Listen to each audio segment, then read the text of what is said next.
እንጂ ለማንም አትጥልሽ። ምንም አይሆንም። እኔ ያለሁልሽ አለሁልሽ።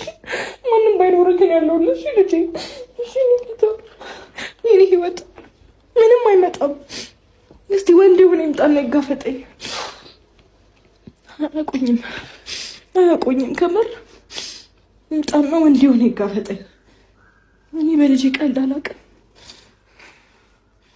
እኔ ያለሁልሽ ልጄ። የኔ ጌታ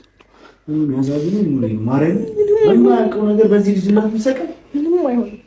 እኔ ያለሁለት የእሱን ስቃይ የእሱን ነገር እኔ እወጣዋለሁ። እኔ እወጣዋለሁ። እኔ እጋፈጠዋለሁ። እያንዳንዱን ነገር ለልጄ የመጣውንም እኔ እወጣዋለሁ። አትጨነቂ፣ እኛም አለን። እኔ ከጎንሽ አለሁ። ሩታ ረፊ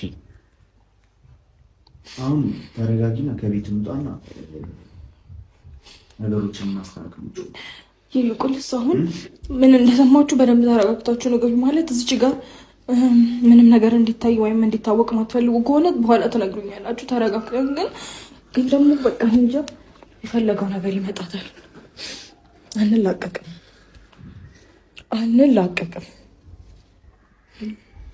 እሺ ተረጋጊና ቁጭ በይ።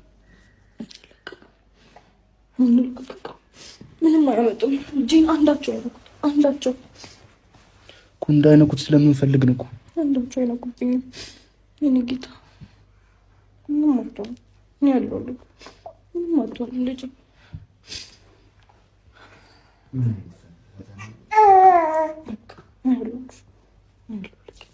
ምንም አይነት ፈተና እንደምታልፊ በደንብ አድርገን እናውቀዋለን።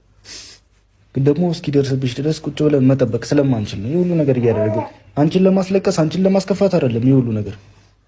አውቃለሁ እኮ ለእኔ ያስባችሁ ነው ግን